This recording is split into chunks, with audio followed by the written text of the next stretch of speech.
में भगवान राम आए, उसके बाद अच्छा युग आना चाहिए था, त्रेता के बाद मतलब सतयुग आना चाहिए था, लेकिन द्वापर युग आ गया, वो तो बुरा हुआ। फिर द्वापर युग में भगवान आए जब भगवान आए तो फिर सतयुग बन जाना चाहिए था, लेकिन फिर कलयुग आ गया भगवान के तुरंत बाद। तो ऐसा क्यों? बहुत अच्छा प्रश्न किया है। सही बात है, द्वापर युग में ठाकुर जी आए, अधर्म का नाश किया, धर्म की स्थापना की, फिर तो सतयुग आ जाना चाहिए भाई। कलयुग आ गया भगवान के तुरंत बाद, तो भगवान ने कौन से धर्म की स्थापना की? इसका उत्तर है भगवान ने कलयुग के धर्म की स्थापना की। द्वापर के अंत में कलयुग आ रहा है, तो द्वापर युग में कुछ ऐसी शक्तियां थी जो कलयुग के लोगों के हाथ नहीं पड़नी चाहिए थी। कौन सा? मंत्रों से चलने वाले यंत्र, मंत्रों से चलने वाले जहाज यान, मंत्रों से चलने वाले हथियार।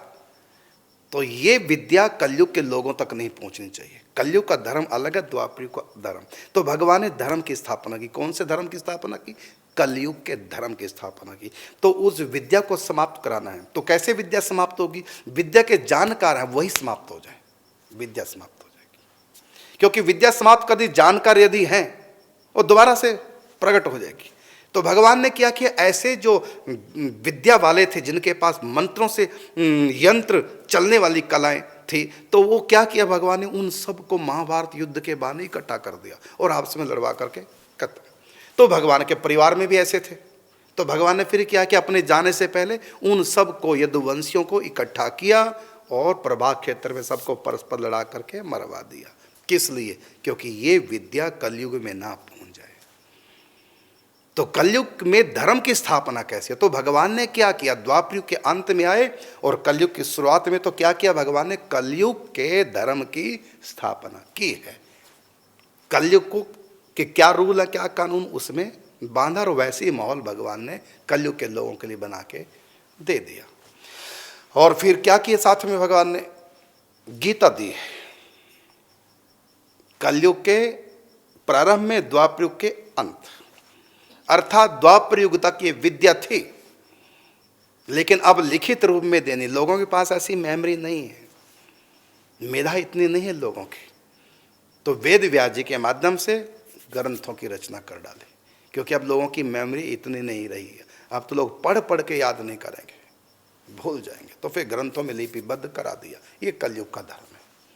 सतयुग, द्वापर, त्रेता युग में ये सब नहीं था, ये कलयुग में भगवान ने किया है। तो कलयुग के में धर्म की स्थापना, और कलयुग में सबसे ऊंची साधना कौन सी है? कलयुग केवल नाम आधार। और गीता के माध्यम से भगवान ने क्या कहा? यज्ञानाम यज्ञानाम जप यज्ञोस्मि, यज्ञों में जप यज्ञ मेरा स्वरूप है। मतलब नाम जप की महिमा गीता में सबसे अधिक। सब तो भगवान ने साधन बताए, गीता में 18 योग बताए हैं, लेकिन नाम जप को भगवान ने कहा योग नहीं, ये तो मैं ही हूं। यज्ञानाम जप यज्ञोस्मि। क्यों कह रहे हैं भगवान? क्योंकि गीता कलयुग के प्रारंभ में, द्वापर युग के अंत का ग्रंथ है।